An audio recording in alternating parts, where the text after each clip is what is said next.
Me l'amo Pablo Rivera, Tango 36 anno. Antigamente fui ingeniero de plataforma petrolífera en alta mar en el Golfo de México, un trabajo que pensé que me daría una vida estable.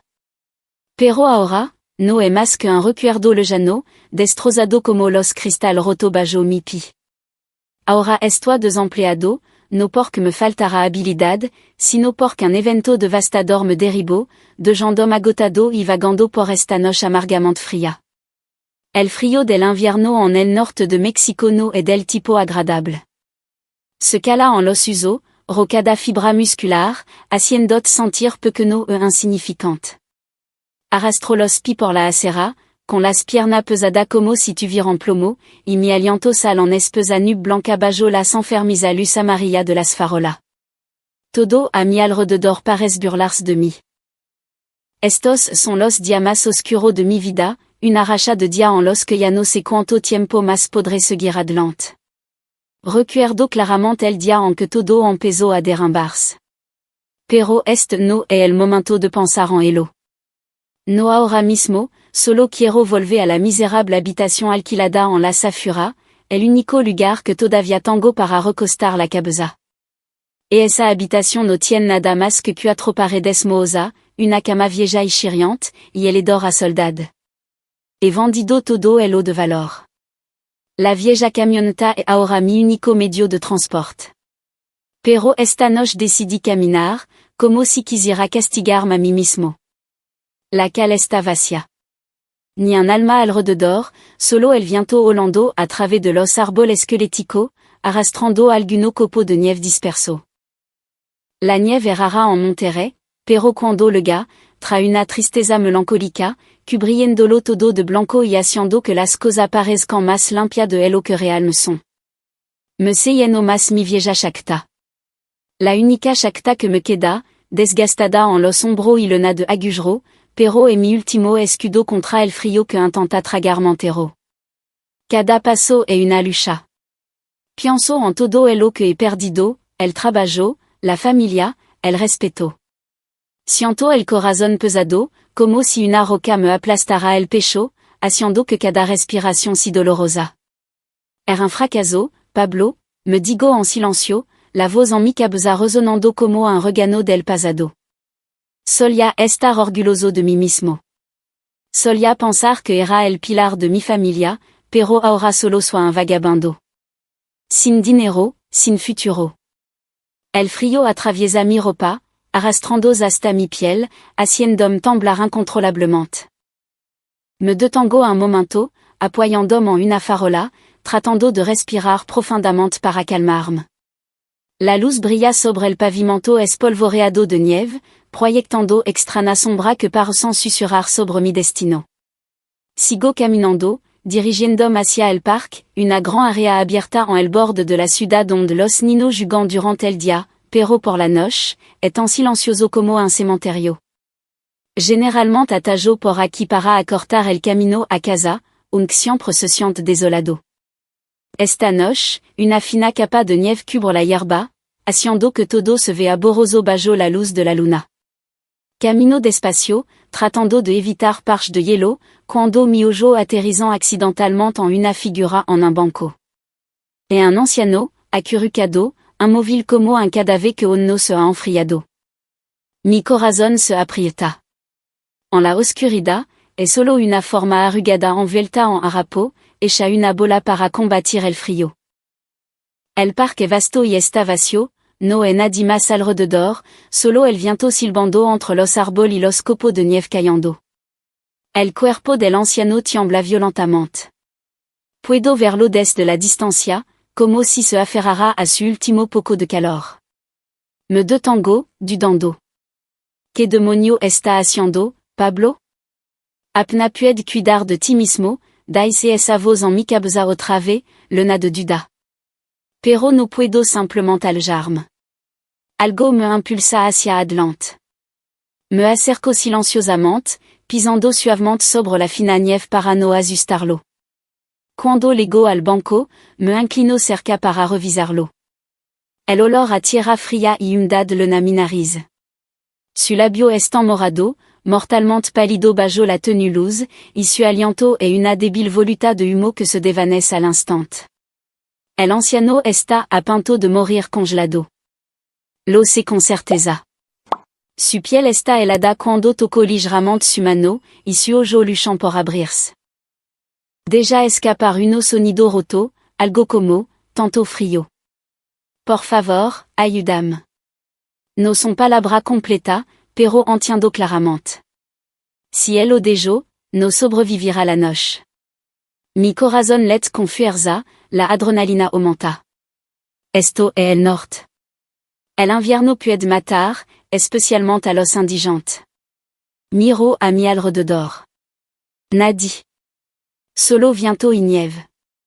Quiero ayudar de alguna manera, pero cuando me miro a mí mismo, sin dinero, sin comida, nada en absoluto que pueda ofrecer. Excepto el viejo abrigo aferrado a mi cuerpo.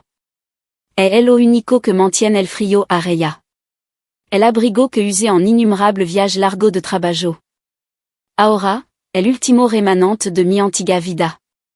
Aprieto los dientes, tratando de reprimir los temblores. La décision le ga rapido, sin dudar un segundo. Me arranco el abrigo. El viento helado entra inmediatamente, clavando en mi piel como mi laguja. El frío es tan intenso que casi me desplomo, pero no me detengo. Coloco el abrigo sobre el frágil cuerpo del anciano, envolviendo el cuello con fuerza para bloquear el viento. Il tiembla. Su ojo se abren ligeramente y le doigt una suave palmadita en el hombro, tratando de transmitir cualquier pequeña esperanza que me quede. Estará bien, sonore. Mantém gaz caliente. No se rinda, susurró, con la voz temblorosa tanto por el frío como por la emoción. No estoy seguro de que on pueda warm, pero en mi corazón, lo sé, no puedo dejar que un hombre muera congelado justo delante de mí. Ese es el último principio que me queda entre las ruinas de mi vida. Sin el abrigo, me pongo de pie. El viento azota mi cuerpo como un látigo. Mi hombro se hunde, pero mi corazón se siente un poco más ligero. Aunque mi propia vida se esté desmoronando, al menos esta noche fui lo suficientemente decente como para salvar a otro ser humano. Continuo caminando hacia la oscuridad. Cada paso es una tortura. El frío cala hasta los huesos, obligándome a abrazarme con fuerza. El parque se dévanece detrás de mí, y me pregunto si el anciano logrará pasar la noche. Ese pensamiento hace que mi corazón se acelere, pero en el fondo, siento una leve calidez. Ese pequeño acto en medio de esta helada noche de invierno podría ser el único rayo de luz en mi propia oscuridad. Finalmente, me arrastré de vuelta a la habitación del motel en ruina.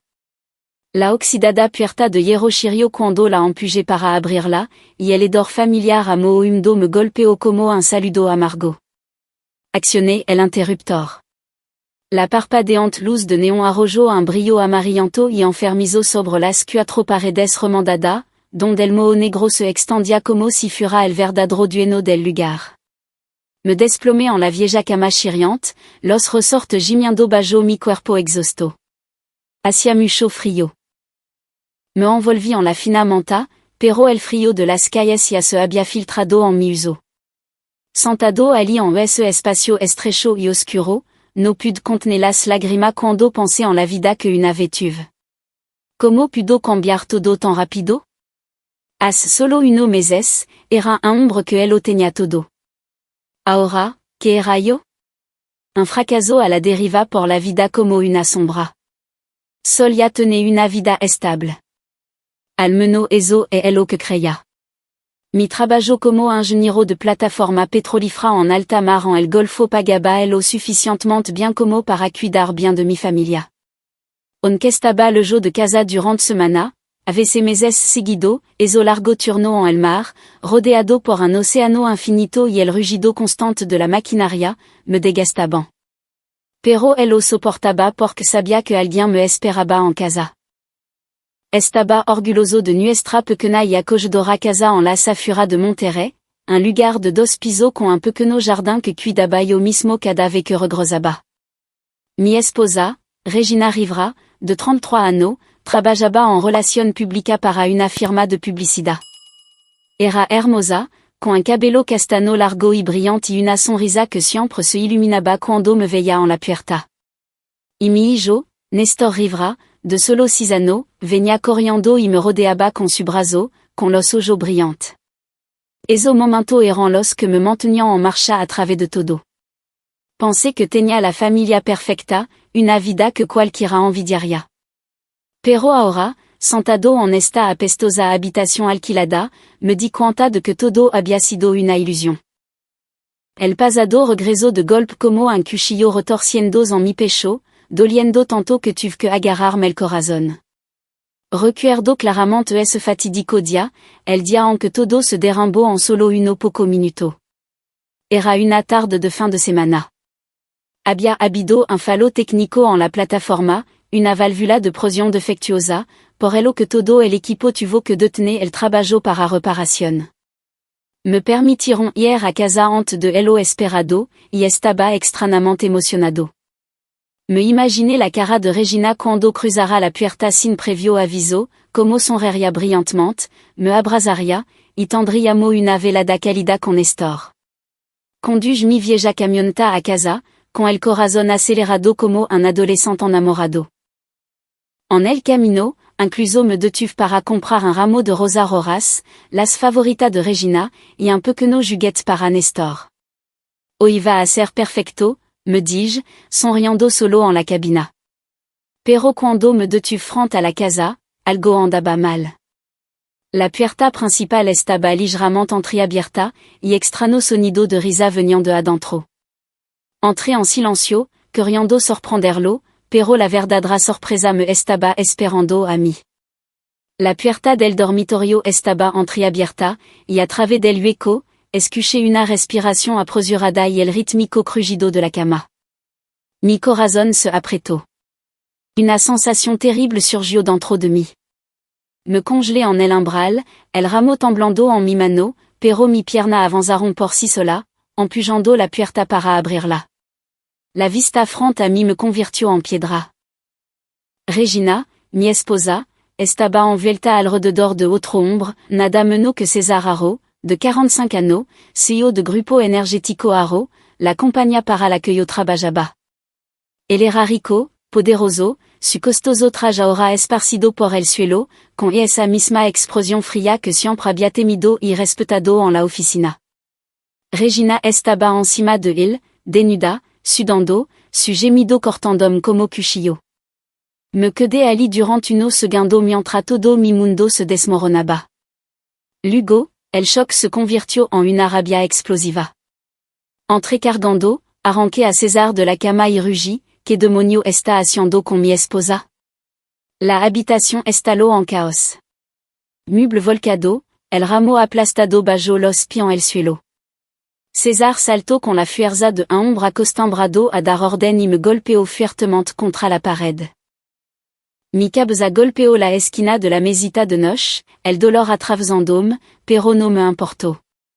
Regina ni siquiera trató de explicarlo. Simplement agarró la sabana para cubrir si se paró frente a él, protegiéndolo como si yo fuera el extraño, el enemigo que no tenía nada que ver con su vida. Pablo, detente ahora mismo, gritó, con la voz llena de ira, no de arrepentimiento. Luché por ponerme de pie, con sangre corriendo por mi frente, y grité con desesperación y furia, ¿por qué? ¿Por qué me están haciendo esto los dos? Regina, mi esposa. César, mi jefe. ¿Cómo pudieron? El silencio duró solo unos segundos antes de que César soltara una risa despectiva, fría y afilada, cortando directamente en mi carne. Se puso de pie lentamente, subiendo los pantalones con calma deliberada, su ojo brillando con triunfo, como si todo esto no fuera más que entretenimiento barato. Levantó una ceja y se burló. Era solo un simple empleado de baja categoría, Pablo. Sin dinero, sin estatus, sin ningún valor.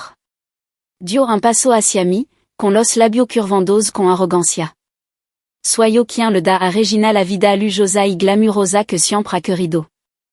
Esa palabra burlona era tan venenosa que quis golpearlo de nuevo. César me miro como si fura un insecto bajo sus zapato frio, leno de desprecio y esa mirada hizo que todo mi cuerpo temblara de humillación y rabia. Luego Regina y colena al fuego, con la voz helada. Estoy harta de esto, Pablo. Harta de luchar. Harta de que este fura todo el tiempo. Harta de un hombre sin futuro que me arrastra hacia abajo con él. Todo es culpa tuya. Lo dijo como si todo fuera culpa mía. Como si todo lo sano que me había sacrificado por nuestra familia no significara nada. La rabia hizo temblar todo mi cuerpo. Reprimí un solozo, logré forzar una respuesta, mi voz quebrantos de dolor e ira. Regina, ¿tien hay de elo que he hecho por usted todo esto sano? Me golpeé el pecho, respirando con dificultad. Me maté trabajando en esa plataforma dia inosh. Envié cada peso a casa para que a ti y a Néstor nunca le faltara nada. Di un paso adelante, con los ojo rojo. Montu va esta familia a flot cada día. Y que estaba haciendo tú? Cuando mencioné a nuestro hijo, mi voz se rompió por completo, casi una súplica desesperada. Piensa en nuestro hijo. Néstor necesita a ambos padres. Pero la peor parte, Regina ni siquiera se inmutó. La confrontación terminó en desastre. Regina se vistió, tomó la mano de César y salió, de gendarme colapsado en el suelo, con el pecho doliendo por la traición desnuda y una humillación que nunca antes había conocido. Me quedé allí, con las lágrimas corriendo por mi cara, escuchando su coche arrancar a fura. La casa de repente se volvió aterradoramente silenciosa, rota solo por el suave de Néstor desde la habitación de al lado. Se había despertado por el ruido. Abracé a mi hijo, tratando de consolarlo, pero mi corazón estaba destrozado. E esa noche, no dormí. Solo miré al techo, preguntando que había hecho mal. A la mañana siguiente, fui a la oficina aturdido. Antes de que pudiera siquiera sentarme en mi escritorio, la secretaria me llamó a recurso humano. El aviso de despido salió de la nada con razón vaga como violación de la política de la empresa Y, conducta poco profesional. Supe inmediatamente que César había ido a por mí después de lo que pasó la noche anterior. No quedaba lugar para mí en esa compañía. Empaqué mi cosa bajo las mirada fría, curiosa y ligeramente compasiva de mi compañero de trabajo, persona que no se atrevió a hablar por miedo a ofender al jefe. Susurrando a mi espalda, y sentí ese aislamiento como una capa de hielo cubriéndome. Cuando llegué a casa, Regina estaba esperando con ojo como piedra. Me entregó un paquete de divorcio preparado como si hubiera estado esperando este momento durante mucho tiempo. Fírmalo, Pablo. Hemos terminado, dijo rotundamente. En mi desesperación, traté de aferrarme al último hilo de esperanza en nuestro matrimonio podrido, rogando que reconsiderara por el bien de Néstor, pero fue inútil. Regina lo soltó sin dudarlo, se quitó el anillo de boda, lo puso sobre la mesa y se alejó, dejando atrás una última declaración fría. Si no está de acuerdo, no veremos en la corte. Me quedé allí mientras la puerta se cerraba de golpe, mi corazón en pedazos. Mi vida ahora no era más que ceniza. Sostuve a Néstor mientras l'oraba y preguntaba, papi, mami no dejó? Y no supe que responde. Regina se había ido, levando a César y su palabra venenosa con ella, dejándome con una pila de papel de divorcio y un dolor que no podía expresar con palabra. ¿Podré volver a levantarme alguna vez, o es el final? El juicio terminó en un instant, tan rápido que apenas tuve tiempo de prepararme. Era una mañana lúgubre en el Palacio de Justicia de Monterrey.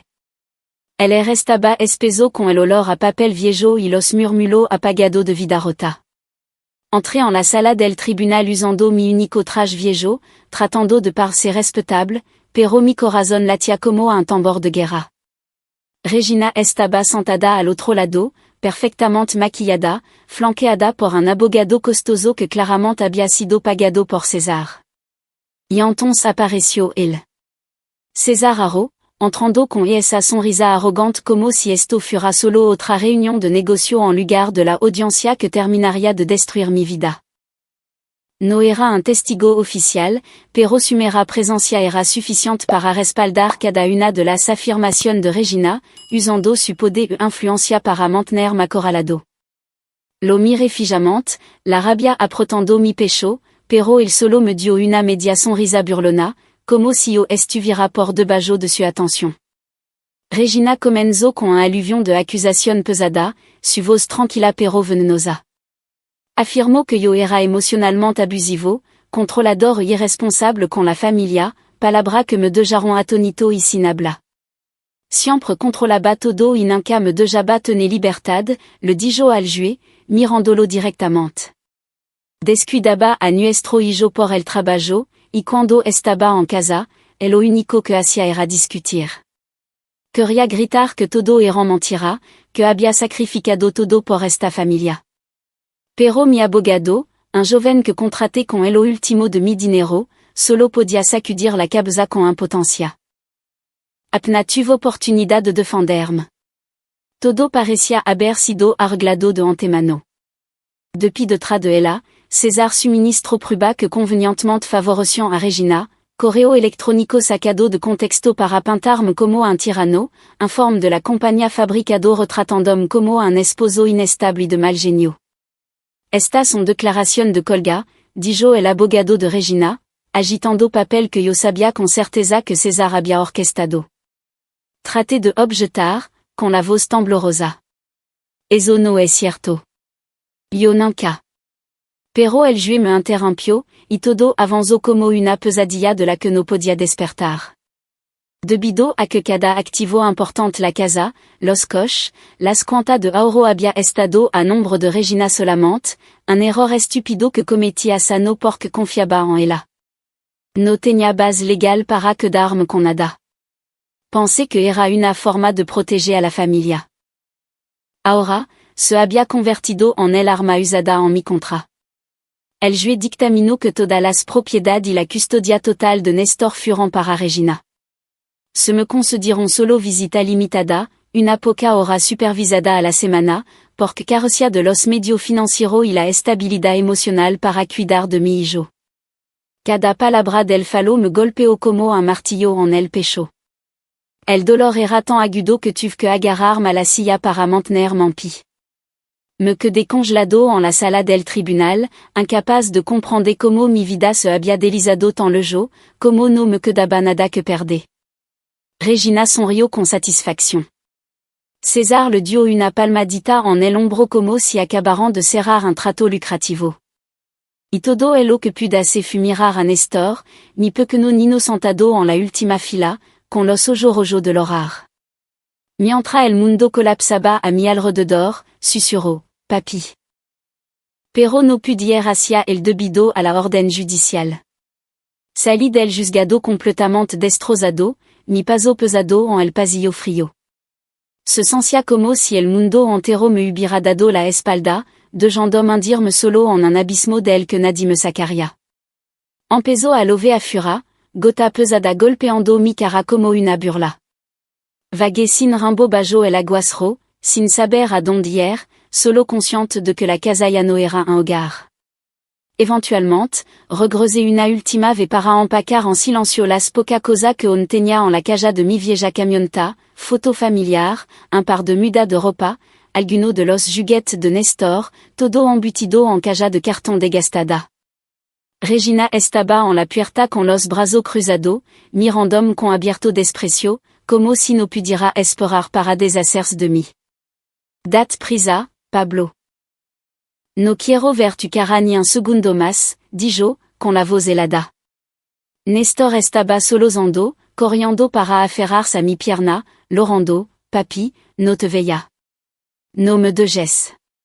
Su lento me arrancaron el air de los pulmones como si alguien estuviera aplastando mi corazón en su puño. Me arrodillé, lo abracé por última vez y susurré, vendré a visitarte. Lo prometo. Pero en el fondo, sabía que todo ya estaba perdido. Sin hogar, sin esposa, sin hijo. El único lugar al que se me ocurrió ir fue donde mi padre, Carlos y Fatima Rivera. Las última persona que esperaba que pudieran abrirme su puerta, aunque fuera solo por una semana. Conduis la vieja camioneta hacia la casa donde crecí en la safura de la ciudad, con el corazón latiendo con una mezcla de esperanza y pavor. No los había visitado regularmente en ano, pero me dije que la sangre más espesa que el agua. Cuando llegué, ya estaba oscuro, y la luz cálida que brillaba desde las ventanas me dio un destello de esperanza. Llamé a la puerta. Mi padre abrió la puerta, y la explosión de su rostro hizo que se me caera el estómago. No alegría, sino irritación. Antes de que pudiera siquiera terminar de explicar mi situación, Carlos comenzó a gritarme como si fuera una carga que traería vergüenza a la familia. ¿Qué demonio has aquí? ¿Qué tipo de problema has estredo estave, rugió, su voz resonando por toda la casa? Traté de contarle sobre el divorcio, perdé mi trabajo, perdé a mi hijo, pero me interrumpió. Era inútil. Ni siquiera pudiste mantener a tu esposa. Has deshonrado a toda la familia. Tu divorcio es la comedia de la ciudad. Los parientes y vecinos se ríen en mi cara. Su palabra cortaron como cuchillo, de gendarme sin habla. Mi madre, Fatima, no fut mejor. Salió de la cocina y comenzó a reprenderme, diciendo que cada fracaso era mi propia culpa. Siempre has sido débil, sin carácter. Por eso tu vida cayó en este pozo. Incluso de Nino, era así. Nunca le gasta nada, escupió, con los ojos brillando de ira. Ni un rastro de simpatia. Estaban junto condenandome. Ni una pregunta de preocupación, solo acusación, como si fuera la mayor vergüenza que jamais hubieran tenido. Mi corazón se rompió de nuevo. Había estado esperando una pizca de consuelo, pero no hubo ninguna. Cuando le rogué que darme solo uno día para poder recuperarme, intercambiaron mirada molesta y se negaron rotundamente. No queremos enredarnos más en tu desastre. Resuélvelo tú mismo. La confrontación terminó con Elo echándome, lanzando una última palabra venenosa. No vuelva nunca. Solo tras desgracia a esta familia. Salí, con los oídos en bando por el shock, sintiéndome menos que un extraño. Sentado en la vieja camioneta, las lágrimas comenzaron a caer sin previo aviso, mi garganta apretada mientras los recuerdos de la infancia inundaban mi mente como una película antigua reproduciéndose en reversa.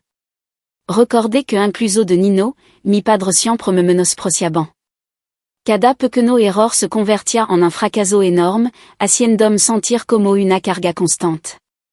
En las reuniones familiares, siempre me comparaban con mi primo, los que obtenían calificación perfecta y elogio interminable, mientras que a mí me etiquetaban como el tímido y lento, y solo podía bajar la cabeza con vergüenza ardiente.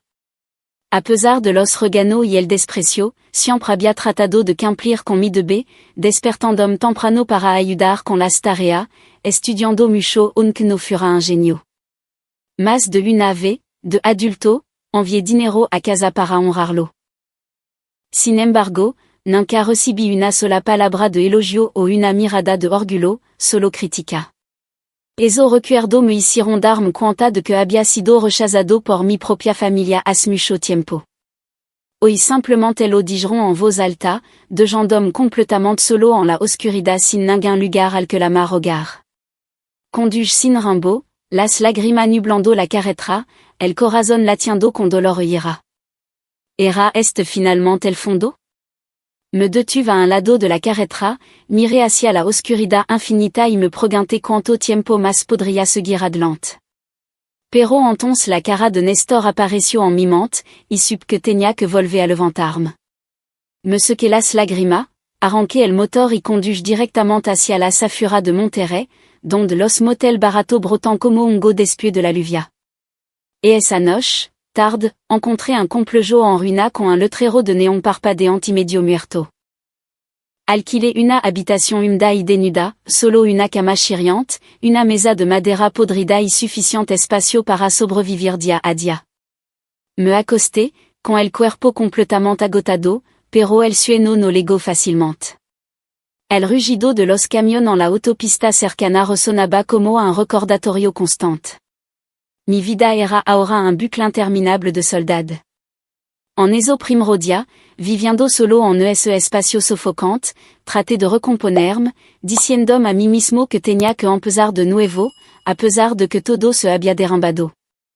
Cada mañana cuando me despertaba, me miraba en el espejo, veía una cara demacrada con ojos los ojos y me forzaba a decir, vamos, Pablo. Tienes experiencia. Tienes un título. Las cosas estarán bien. Me sentaba en la destartalada mesa de madera, abría mi vieja computadora portátil e lo último valioso que no había vendido y reescribía mi curriculum. Resalté mi excelente título de Ingeniería del Tecnológico de Monterrey y anno de experiencia en alta mar, reparando maquinaria en aguas profundas, lidrando equipo a través de tormenta. Envié solicitud a docena de empresa en Monterrey, des de gigante conglomerado petrolero hasta pequenotaler. Cada vez que presionaba enviar, mi corazón se aceleraba, esperando ansiosamente una chispa de esperanza. Me imaginaba recibiendo una llamada para una entrevista, consiguiendo un nuevo trabajo, ganando el lo suficiente para ver a Néstor regularmente. Incluso sonaba con contratar a un abogado para luchar por la custodia para recuperar algo de justicia de Regina y César. Pero la realidad fue mucho más cruel de lo que había imaginado. Cada entrevista terminaba de la misma manera, rechazo sin explicación, o un vago estaremos en contacto seguido de un silencio total. Recuerdo claramente mi primera entrevista en una pequeña empresa de mantenimiento de equipo petrolero. Usé mi único traje restante, forcé una sonrisa segura y respondí claramente a cada pregunta sobre mi experiencia. El entrevistador asintió con aprobación y dijo, genial. Tu perfil encaja con lo que estamos buscando. Salí de ese edificio con el corazón latiendo con fuerza, convencido de que mi suerte finalmente había cambiado. 2 días después llegó el correo electrónico de rechazo. Gracias, pero hemos elegido a otro candidato. Sin razón, sin explicación. Lo intenté de nuevo con otra empresa, luego con más, pero el resultado siempre fue el mismo. Mi corazón se hacía más pesado. Sentía una sacudida de pavor cada vez que abría mi bandeja de entrada, solo para encontrar otro rechazo. ¿Por qué? ¿Qué estoy haciendo mal? Me preguntaba por la noche, acostado en la cama, mirando el techo manchado de agua. Entonces, finalmente, una importante corporación de energía en Monterrey me ofreció un puesto de ingeniero senior. Recibí la llamada. La voz al otro lado era entusiasta. Bienvenido al equipo. Mi corazón explotó de alegría. Corrí por la pequeña habitación del motel como un idiota, riéndome para mí adentro. Esto es, la oportunidad de empezar de nuevo, pensé, imaginando mi primer cheque de pago, alquilando un lugar decente, levando a Néstor a salir los fines de semana. Los primeros días en el nuevo trabajo, trabajé duro, arreglé equipo rapidamente incluso me gané elogio de los compañeros de trabajo. Pero solo uno día después, la pesadilla regresó. Mi nuevo jefe me llamó a su oficina, con el rostro sombrío. Pablo, tenemos que dejartir. Orden de arriba. La razón era vaga, simplement no encaja culturalmente. Me congelé, el corazón latiendo en shock. ¿Por qué? ¿Qué hice mal? Pregunté, con la voz temblorosa. El solo sacudió la cabeza y evitó mi ojo. Un mal presentimiento se apoderó de mí. Empecé a indagar. Llamé a alguno viejo contacto en la industria y pregunté discretamente, y entonces la devastadora verdad me golpeó como un puñetazo en la cara. César Haro había usado silenciosamente su poder y dinero para destruir mi reputación. Había difundido rumor de que yo era mentalmente inestable, un antiguo problema disciplinario, e incluso envió correo electrónico falso a posibles empleadores advirtiendo que no me contrataran. Un amigo me dijo, se dice que Haro está pagando a la gente. Cualquiera que te contrate pierde contrato con su grupo. Me desplomé en el suelo del motel, con las manos temblando mientras sostenía el teléfono, sintiendo que el mundo entero se apretaba alrededor de mi garganta. La rabia y el pánico se mezclaban dentro de mí. Quería irrumpir en su oficina y romper la cara, pero sabía que no podía. Mi cara estaba completamente arruinada. El mundo del petróleo y el gas en México es pequeño, y la marca de César estaba por toda parte. Al darme cuenta de que no tenía más remedio que aceptar trabajo manual pesado solo para sobrevivir, me despertaba antes del amanecer, me ponía ropa vieja e iba a descargar camión en almacén. Levantando caja pesada bajo el sol abrasador hasta que sentía que mi espalda se rompería. Por las tardes, lavaba plato en un restaurant local, con las manos agritadas y en carne viva por hora en agua jabonosa. Tard dans la noche, entregaba comida, conduciendo mi destartalada camioneta por calles resbaladiza por la lluvia. Después de los turnos tardíos, con el cuerpo dolorido, la ropa empapada de sudor y lluvia, caminaba de regreso al motel por calles oscuras, sintiendo que el mundo me había empujado a un callejón sin salida. Mi corazón se aceleraba cada vez que pensaba en el futuro. ¿Sobreviviría siquiera?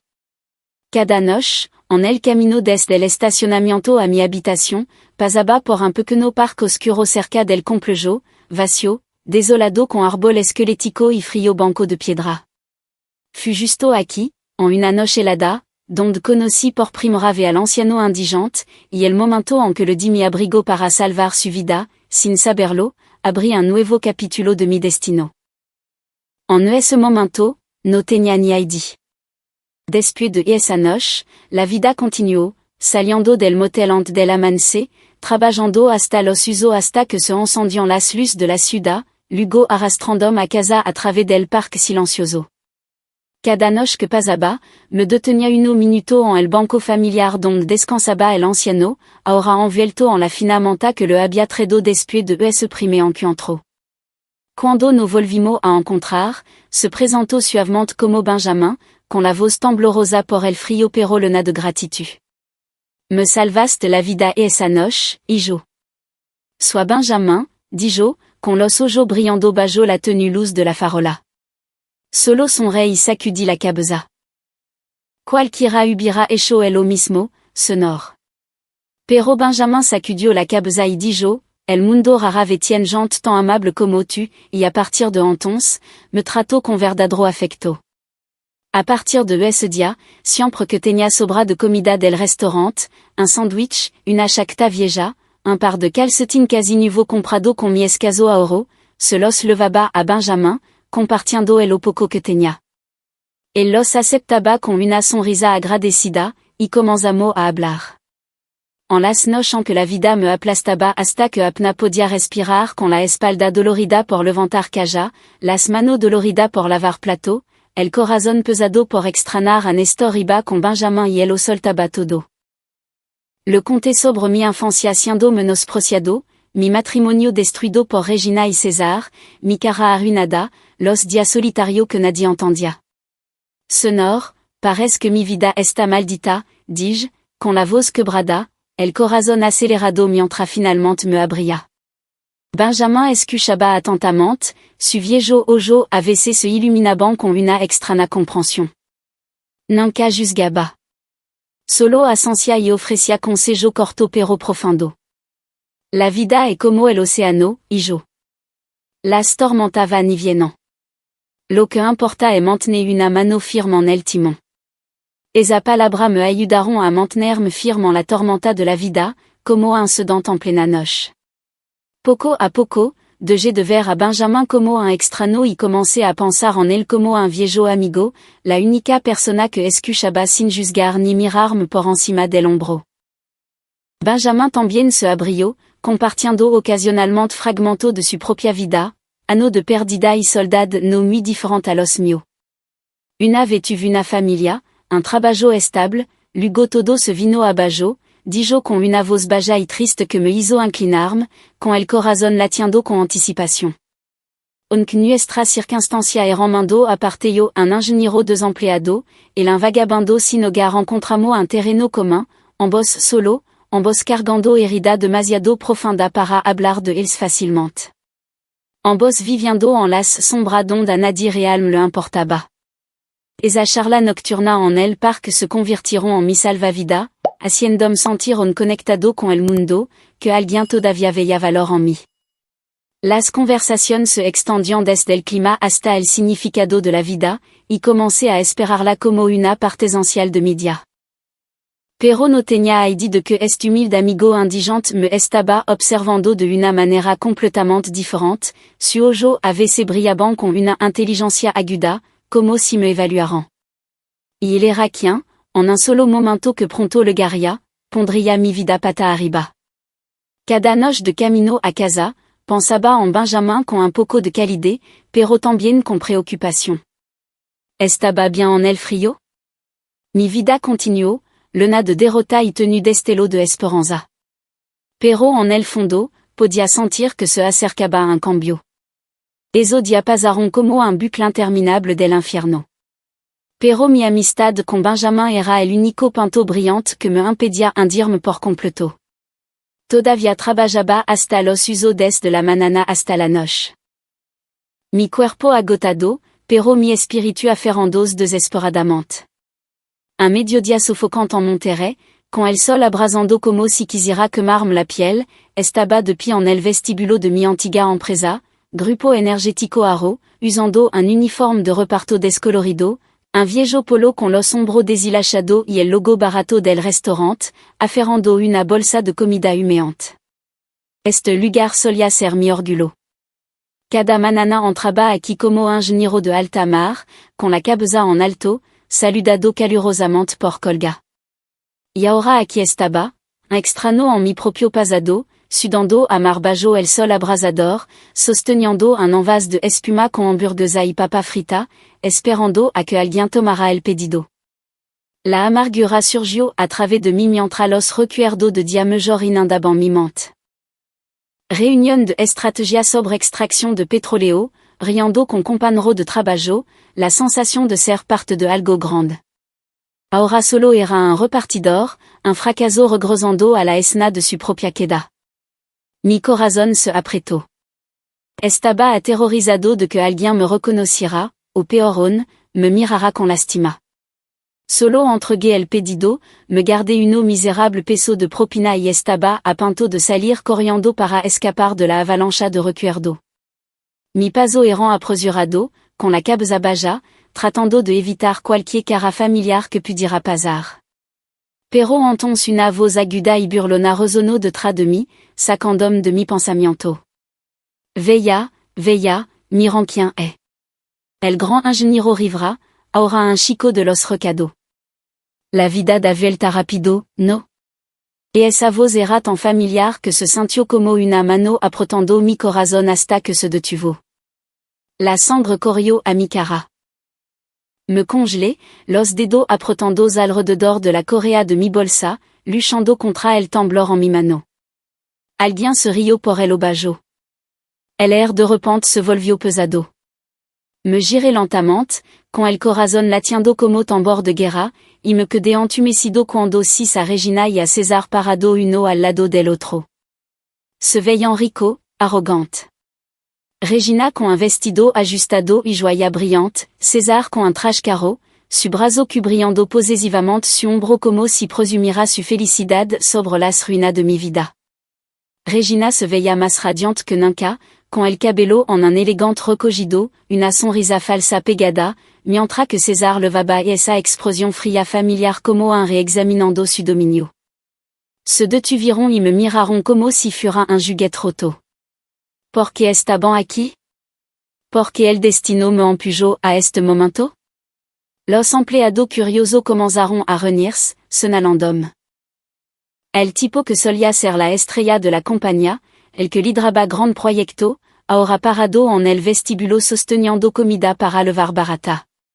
Escuché susurró. Ese es Pablo, ¿verdad?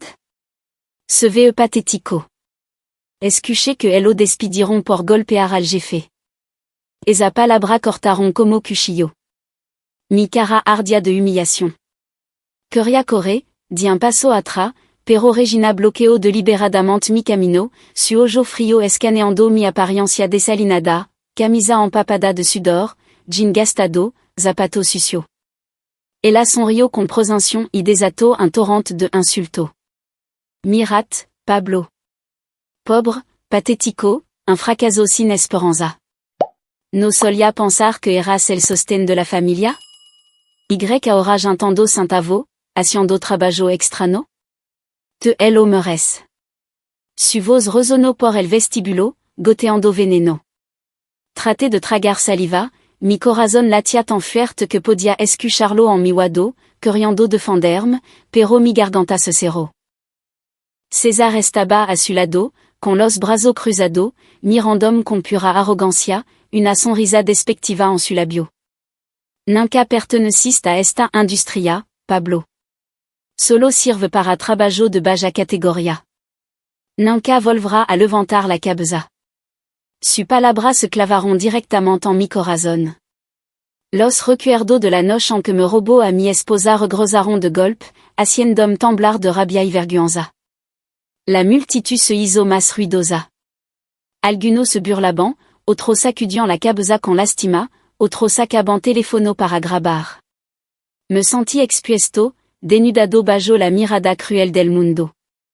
Las risas resonaban, los susurros se extendian, y yo estaba allí, con las piernas temblando de humillación, la cara ardiendo como fuego. No sabía dónde esconderme. El pasado y el presente me habían acorralado sin salida. Mi corazón latía salvajemente, los nervios tan desgastados que quería llorar, pensando, ¿por qué la vida tan cruel? ¿Qué es para merecer esto? La atmósfera sofocante alcanzó su punto máximo. Las risas y los insultos se estrellaron sobre mí como ola, y solo quería desaparecer. Bajé la cabeza, tratando de retroceder, cuando de repente un fuerte rugido vino del exterior. Un convoi de motos. Una fila de elegantes camionetas SUV negra de lujo se detuvo frente al edificio, con ventana tintada brillando, plaza especial captando la luz. La multitud se congeló sorprendida. Todos se giraron, los susurros cambiaron a curiosidad. ¿Quién es ese? Alguien pegordo. Mi corazón seguía acelerado, pero el cambio repentino me hizo mirar hacia arriba, con los nervios de punta, esperando. La puerta de la SUV principal se abrió y salió nada menos que Benjamin, el anciano indigente que yo había salvado. Pero hoy era completamente diferente. Gélido, dominante, intocable.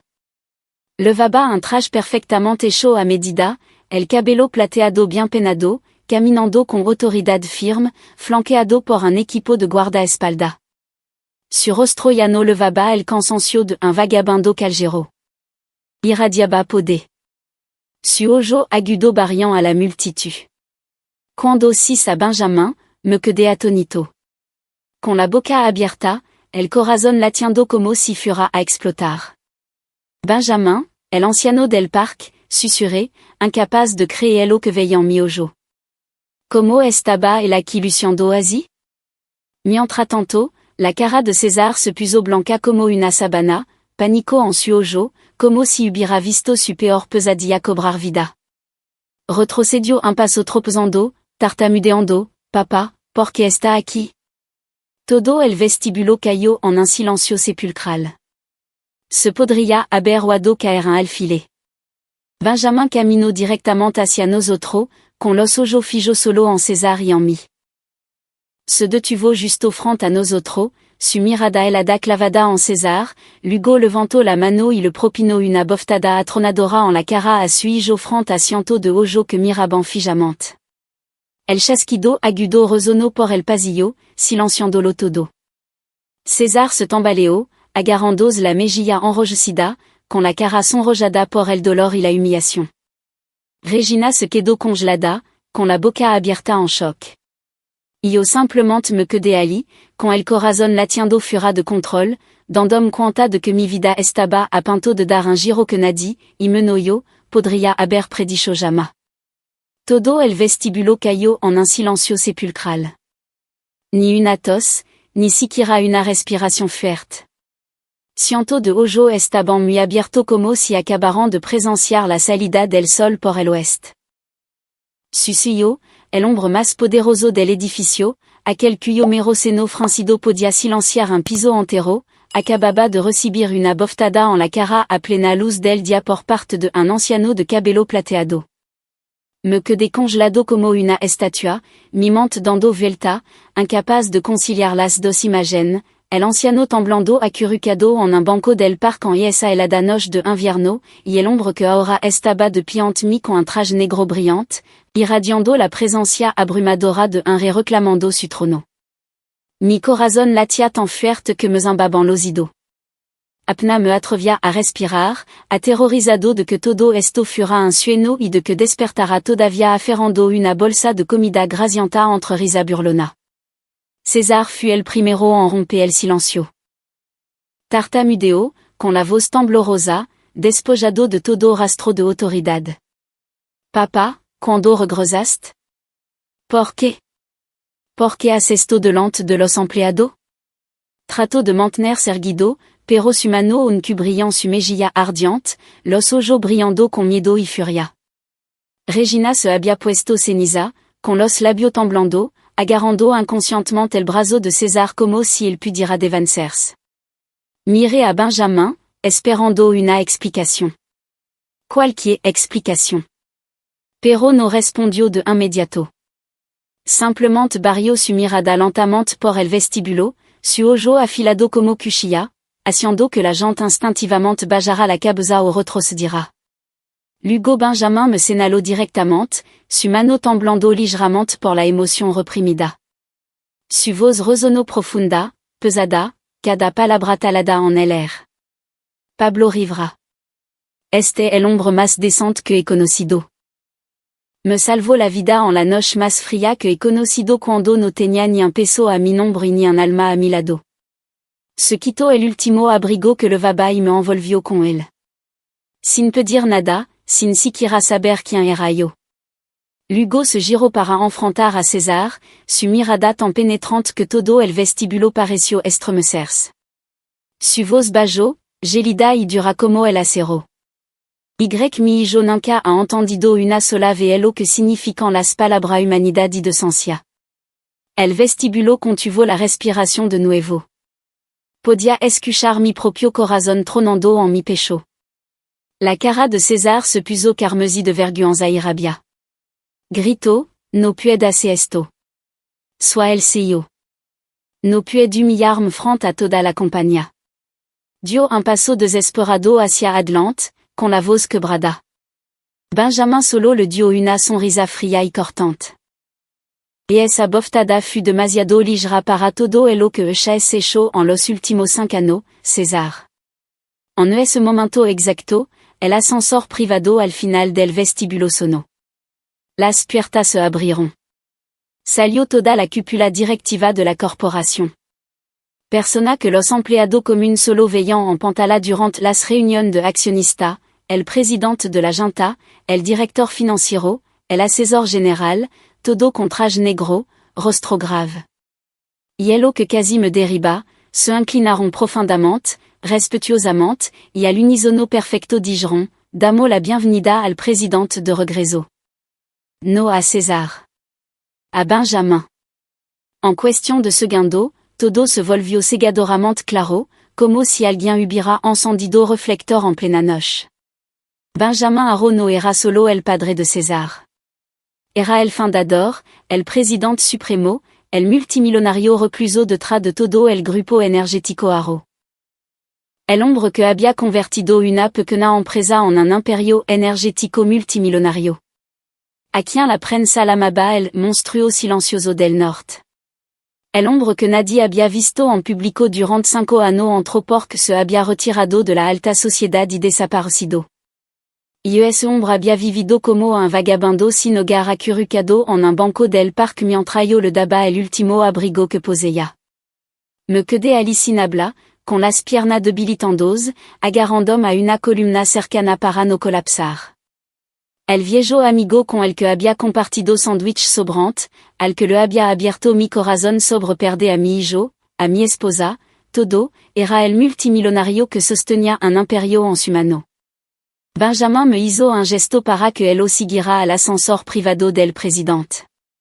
Detrás de nosotros, los ojos de César ardían con furia impotente, y la cara de Regina estaba dronada de color. Al verlo parado congelado en el vestibulo, supe que todo se había escapado completamente de su control. Y por primera vez, ya no era yo el impotente en esta historia. Levantó una mano. Dos guardaespaldas despejaron inmediatamente el camino. Caminé detrás de él, con la cabeza todavía dando vuelta, los oídos en bando con la explosión de susurro que estaba detrás de nosotros. César gritó algo, pero el ruido se lo tragó entero. Regina estaba pálida como la muerte, con las manos temblando, mirando con puro pánico, como si acabara de darse cuenta de que había apostado al lado equivocado. La multitud observó en un silencio atónito mientras las puertas del ascensor se cerraban frente a mí, su ojo lleno de curiosidad y respeto cauteloso. En solo un minuto, toda la estructura de poder del edificio se había puesto pata arriba. Yo, el hombre del que se habían burlado y menospreciado, estaba siendo escoltado personalmente por el verdadero presidente. Y el hombre al que una vez temieron ahora estaba humillado, despojado de toda autoridad. El ascensor subió silenciosamente al último piso. El único sonido era el golpeteo frenético de mi corazón en mi pecho. Miré a Benjamin.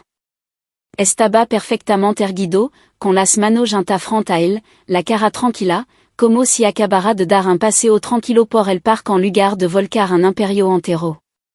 Mil preguntas me quemaban en la garganta, pero todo lo que pude lograr fue un susurro ronco. Usted es realmente el presidente Aro. Benjamin asintió levemente, con los ojos cálidos. Entendrá todo pronto, hijo. Las puertas se abrieron a un largo pasillo de mármol pulido que nunca antes había pisado. Dos guardaespaldas estaban a cada lado y se inclinaron cuando pasamos. Unas enormes puertas de nogal se abrieron y entré en la oficina del presidente.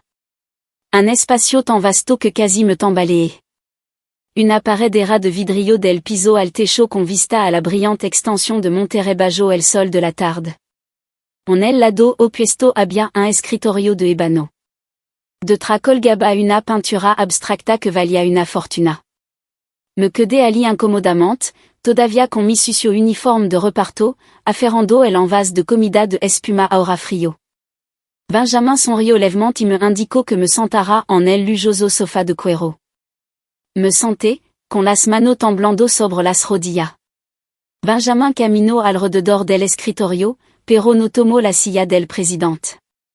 Se quedó mirando la ciudad, luego comenzó a hablar despacio, deliberadamente, cada palabra aterrizando como una piedra. Hace 5 años, le dije al mundo que me retiraba para viajar por el mundo, para descansar después de décadas construyendo grupo energético Aro.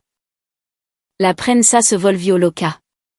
El precio de las acciones en realidad subió porque la gente pensó que finalmente estaba entregando las riendas a la próxima generación. Le di el control operativo total a César, mi único hijo. Pero eso no fut una jubilación, Pablo. Y esa fut la prueba final que le puse. Se giró hacia mí, con los ojos llenos de dolor. Quería ver que haría con la compañía que construit de la nada una vez que yo ya no estuviera detrás de él. Unos meses después, Benjamin había regresado silenciosamente a México. Solo 5 personas, su teniente más leales de los Primordial, lo sabían. Formaron un equipo secreto de supervision que operaba 24 juillet, monitoreando cada transacción, cada reunión, cada correo electrónico. Y el propio Benjamin se disfrazó de anciano sin hogar, viviendo tranquilamente en parque, estación de autobús y bajo puente alrededor de Monterrey. Quería ver con su propio ojo como su hijo trataba a los empleados, como lidiaba con los socios y, lo más importante, que pensaba realmente el mundo real del imperio que había creado. Los resultados lo horrorizaron. César dirigía la compañía con una codicia despiadada, maquillando los libros, explotando a los trabajadores, recortando beneficios, levando a división más pequeña al borde de la bancarrota solo para canalizar dinero a su propio bolsillo. Docena de proyecto comunitario que Benjamin había defendido personalmente fueron eliminados silenciosamente. Los empleados eran despedidos sin causa, los salarios retenidos, la presión tan intensa que muchos se derrumbaron mentalmente. Peor aún, César había conspirado en secreto con un puñado de accionistas importantes, planeando expulsar permanentemente a Benjamin de la junta y apoderarse del asiento del presidente para siempre. Nunca pensé que mi propio hijo se atrevería, dijo Benjamin, con la voz quebrada. Le once que el dinero se puede perder, pero el honor no. Sin embargo, vendió su honor por poder. Luego me miró directamente, con los ojos de repente parecido. Hasta que te conocí a ti. Cuando comenzó mi terrible experiencia, Benjamin había estado sentado en el parque cerca de mi motel. Escuchó informe de un ingeniero calificado despedido injustamente y sistemáticamente puesto en la lista negra simplemente por negarse a inclinarse ante César. Empezó a observarme. Como trabajaba hasta los usos sin quejarme. Como todavía sonreía a los clientes de reparto incluso cuando estaba agotado. Como compartía mi última sobra de comida con un anciano sin hogar incluso cuando yo mismo tenía hambre. Y luego, en esa noche helada cuando le di mi último abrigo, Benjamin supo que había encontrado la respuesta a su prueba de 5 años. La humillación que sufriste hoy fut la gota que colmó el vaso, dijo firmemente. No solo para restaurar tu honor, sino para arrancar la podredumbre que ha infectado a esta compañía de res. Y esa misma tarde, Benjamin convocó una reunión de emergencia de accionista. Me permitió sentarme en silencio en la esquina como testigo de la verdad. El auditorio estaba lleno, la tensión era lo suficientemente espesa como para cortarla. César entró luciendo confiado, con un traje inmaculado, mostrando su sonrisa habitual a los accionistas hasta que Benjamin entró por la puerta lateral con un traje negro irradiando autoridad absoluta. Benjamin no saludó a nadie. Simplemente levantó una mano. La pantalla gigante se iluminó. La evidencia se derramó a través de ella. Informe financiero falsificado, correo electrónico de colusión, grabación de César aceptando soborno, foto de empleado obligado a trabajar hora extra no remunerada, incluso el plan completo para expulsar permanentemente a Benjamin de la junta. Todo ello recopilado durante 5 años por el equipo en la sombra. La sala se quedó en silencio sepulcral. César saltó de pie, gritando negación, culpando a secretaria, socio, a cualquiera menos a sí mismo. Pero la evidencia era abrumadora, hermética, innegable. La junta votó en el acto. 30 segundos. Una mayoría absoluta. César Haro fut destituido como CEO, despojado de toda autoridad operativa, y la compañía ordenó una auditoría completa mientras entregaba los archivos a los investigadores federal. Cuando se anunció el resultado, Benjamin me llamó al frente delante de todo. Puso una mano en mi hombro y declaró, con la voz resonando por el pasillo, este hombre, Pablo Rivera, me salvó la vida en la noche más fría que he vivido. Me mostró que la decencia todavía existe en este mundo. Hoy, le devuelvo la oportunidad de mantenerse erguido en el mismo lugar donde una vez fue aplastado. Se dirigió a mi frente a los accionistas más poderosos de México. Pablo, a partir de mañana, er vicepresidente ejecutivo de Ingeniería y Seguridad, reportando directamente a mí. Salario triple de lo que ganaba antes, más acción de la compañía. De LOHS ganado. Las lágrimas me ahogaron. Solo pude inclinarme profondamente y susurrar, gracia, sonore. Mucha gracia. César se levantó de un salto de su silla, con la cara morada de humillación y rabia. Gritó algo incoherente, luego salió furioso, deslizando un brazo sobre la mesa y enviando pila de documentos volando como un pequeño tornado. Las puertas de la sala de conferencia se cerraron de golpe detrás de él, dejando solo un pesado silencio. Los hicirs, sin sentir miedo, sin dolor, solo una ligereza abrumadora. El capítulo más oscuro finalmente estaba cerrado. César, el hombre que había destruido mi vida, había cavado su propia tumba, y yo, una vez el repartidor mugriento, ahora estaba en la cima del lugar que una vez me había enterrado. Benjamin me dio una palmada en el hombro.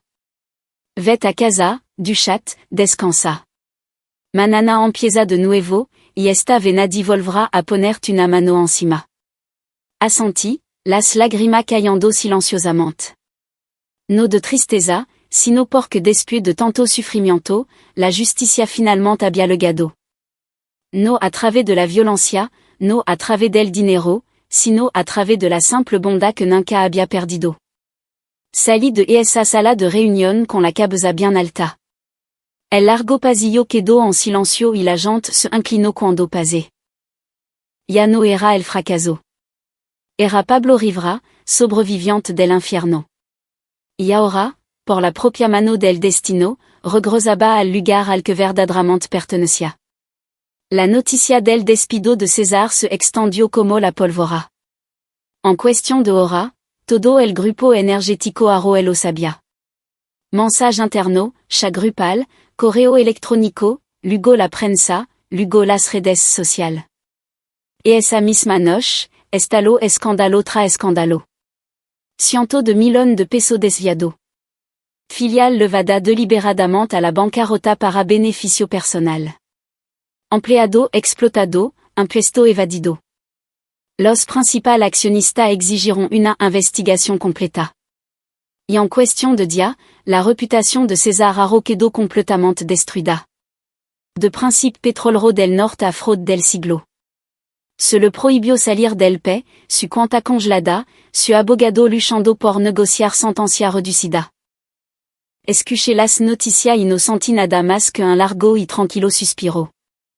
El hombre que una vez había sido mi pesadilla ahora era solo un fantasma carcomiéndose a sí mismo. El día que César dejó la compañía es uno que nunca olvidaré. Camino por el vestíbulo de la planta baja con un traje negro.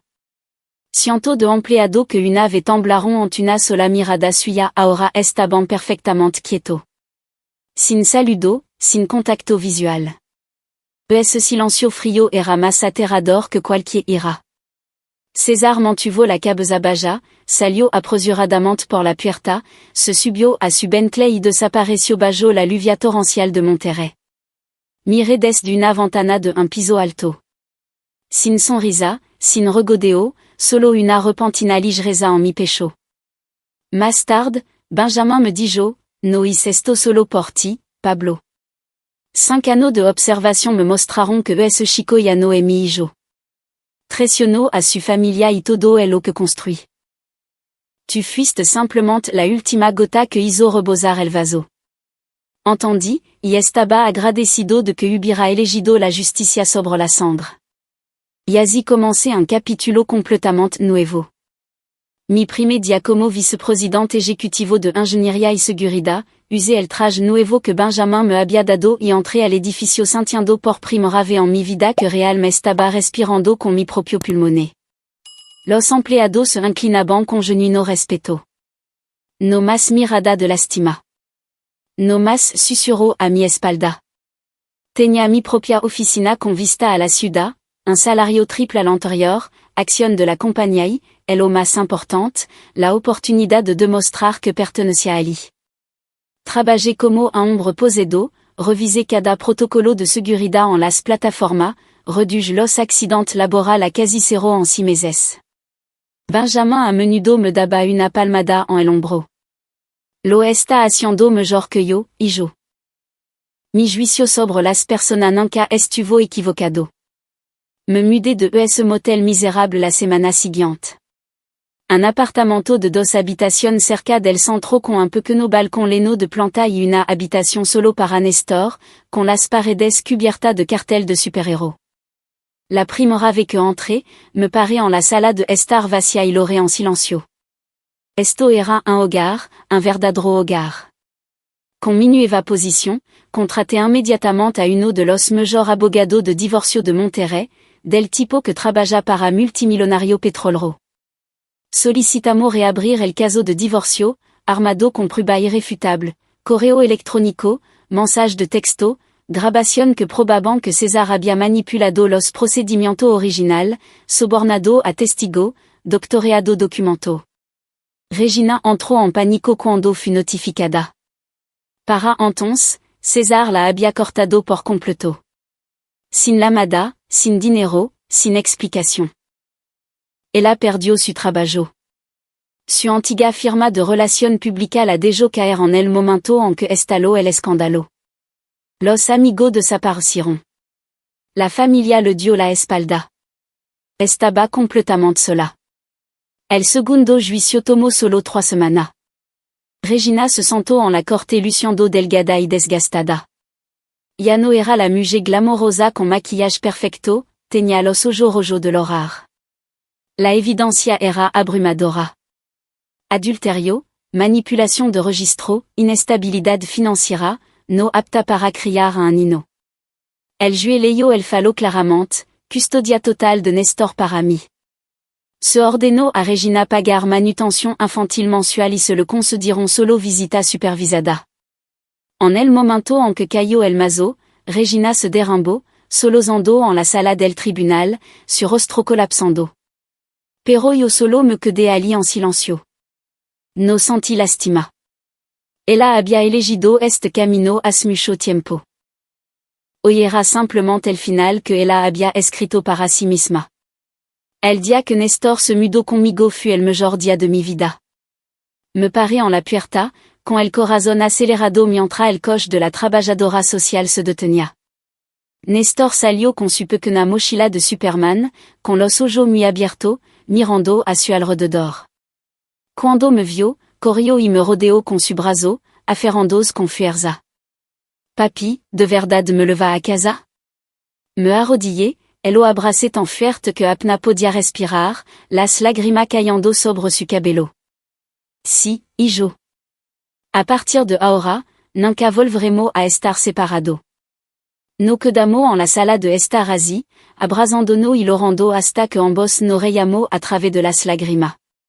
Is los tacos que lo encantaban. Comimos en el suelo porque la mesa no había legado. Y esa noche, se quedó dormido en mi brazo.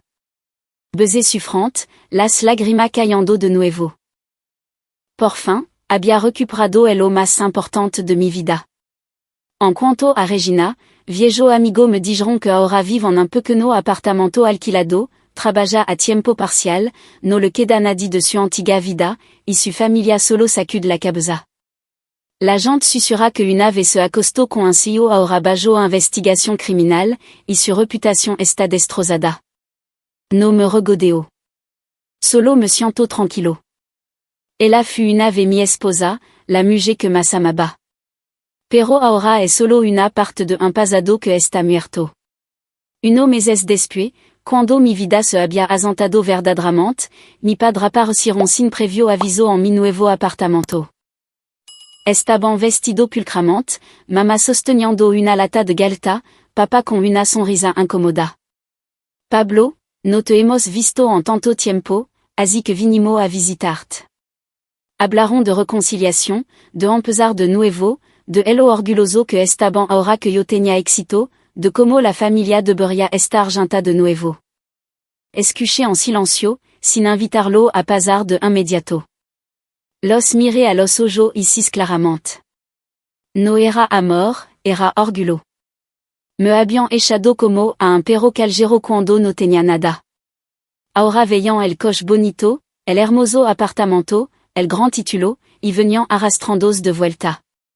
Sacudí la cabeza suavemente. Gracias por venir. Pero ya no hay lugar en mi vida para persona que me abandonaron cuando más los necesitaba. Me levanté de nuevo sobre mi propio pie. Tengo una nueva familia ahora, Néstor y las personas que real me estuvieron allí para mí en mi momento más bajo. Mi puerta siempre está abierta para aquellos que estuvieron a mi lado en los tiempos más oscuros. En cuanto a usted, terminamos el día que me cerraron la puerta en la cara. Mi madre rompió a llorar, cubriéndose la cara. Pablo, lo siento. ¿No podemos empezar de nuevo? Mi padre gritó con enojo. Mocoso desagradecido. Te arrepentira de tratar a tu padre de esta manera. Solo me quedé en la puerta y respondí con calma. Me he arrepentido es lo suficiente, pero no hoy. Por favor, marchance. Mi padre abrió la boca para decir más, pero cerré la puerta en silencio. Su grito resonaron durant unos segundos, luego se desvanecieron en el silencio. Caminé de regreso a la sala de estar. Néstor estaba construyendo con Lego y levantó la vista. ¿Quién era, papi? Le revolví el pelo y sonreí cálidamente. Nada, hijo. Solo uno extraño que se equivocaron de apartamento. Cerré la puerta y, con ella, finalmente cerré el capítulo más oscuro de mi vida, es lo suficientemente fuerte ahora para dejarlo atrapar a siempre. En estos días, cada mañana, me despierto y veo a Néstor durmiendo plácidamente en su habitación soleada, miro las plantas verdes en el balcón y sé que cada onza de dolor valió la pena. Perdí todo una vez, luego recuperé mucho más. No dinero, no título, sino la certeza de que mientras nunca te pierda a ti mismo, no importa cuán profundo quega, siempre puedes levantarte de nuevo. El tiempo pasó volando en un abrir y cerrar de ojos, y mi vida finalmente se asentó en un ritmo constant y sólido, más fuerte que nunca. El nuevo rol de vicepresidente ejecutivo iba tan bien que a veces tenía que peliscarme para asegurarme de que no estaba sonando. Los colga me respetaban, no por el título o porque fuera el hombre del presidente, sino porque las ideas que aportaba real marcaban la diferencia. Revisez los sistemas de seguridad en las plataformas. La rachat libre de accidentes de la compañía alcanzó récord y siguió subiendo. El equipo de ingeniería comenzó a llamarme el héroe silencioso. Benjamin me trataba como a un verdadero confidente, a menudo invitándome a su oficina privada para discutir estrategia. Tiene la perspectiva de alguien que ha pasado por verdadera dificultad, Pablo, decía, con la voz baja pero cálida. Eso es exactamente lo que necesito para mantener a esta compañía en el camino correcto. Esa conversación hació que mi corazón se acelerara. No por miedo, sino porque por primera vez, me sentía verdaderamente confiable y parte de la construcción de algo grande, algo con elo que solo había sonado desde el yo. Nuestro pequeño apartamento de 2 habitaciones se convirtió en un verdadero hogar, cada rincón lleno de risa y calidez. Las mañanas eran un caos en el mejor sentido, Néstor parloteando mientras se preparaba para la escuela, corriendo por la cocina mientras yo hacía café y sándwich tostado. Papi, hoy tenemos clase de arte. Voy a dibujarte como un superhéroe, gritaba, con los ojos brillantes, haciéndome reír hasta que salían lágrimas. Por las noches, irrumpía en la sala de estar, agitando un dibujo o un examen de matemática. Mira, papa, saqué una A. Nos sentábamos en el sofá, cenábamos juntos, hablábamos de nuestro día, y sentía una felicidad simple que nunca antes había conocido. Eso momento todavía hacen que mi corazón se acelere, temeroso de que son demasiado frágil. Pero he aprendido a mantenerlo cerca como tesoro. Los fines de semana libre, levaba a Néstor al mismo parque donde una vez conocí a Benjamin. El lugar que había sido testigo de mi desesperación más profunda. Donde una vez caminé sin abrigo a través de noches heladas sin esperanza. Ahora era donde padre e hijo se reían a carcajada en los mismos bancos de piedra. Volábamos cometa, pateábamos una pelota de fútbol o simplemente nos sentábamos a comer helado, viendo caer la soja. Esa visita remuven recuerdo, pero ya no duelen. Me recuerdan que una nueva vida crece de las cenizas. Las viejas heridas aún persisten en algún lugar de mi memoria como cicatrices tenues en la piel. A veces todavía me despierto con un sudor frío, sonando con la muca de Regina, César golpeándome contra la pared o mi padre cerrándome la puerta en la cara. Pero he aprendido a verlo como parte de mi viaje, no como cadena que me retienen. Me enseñaron fuerza, me enseñaron quién importa realmente. Ya no dejo que me controlan. En cambio, los uso para recordarme a mí mismo, caminé a través del infierno y salí del otro lado, así que ahora todo es posible. Benjamin se deja caer de vez en cuando, no como el presidente de un imperio de 1.000 millones de pesos, sino como un viejo amigo que una vez recibió calor del abrigo de un hombre roto que todavía tenía bonda. Viene al final de la tarde con una botella de vino anejo, y nos sentamos en el balcón a hablar. ¿Recuerda esa noche, Pablo? Te quitaste el abrigo para mí mientras tú mismo temblaba de frío. Sonrí, con los ojos brillantes. Asiento, con el corazón acelerado ante el recuerdo. Solo hice lo correcto, sonor. Esa visita está llena de emoción, haciéndome maravillar de nuestro extraño viaje desde un banco del parque hasta la oficina de un multimillonario. Benjamin siempre dice, nunca olvide quién fuiste. Y esa es tu fuerza. Mirando hacia atrás en la escalada desde el abismo, me di cuenta de que lo que cambió mi vida no fue la fuerza física, el dinero o el poder. Fut la elección de no amargarme. Incluso cuando la vida me empujó al borde de la oscuridad en esa noche helada, esos días de trabajo manual agotador, esos momentos de desesperación cuando quería rendirme todavía elegí la bondad. Y esa elección abrió una puerta que nunca quis venir. He aprendido que a veces un pequeño acto, aferrarse a la última pizca de decencia, puede abrir una puerta que nunca imaginaste. Ese viejo abrigo era solo una prenda gastada, pero salvó la vida de Benjamin.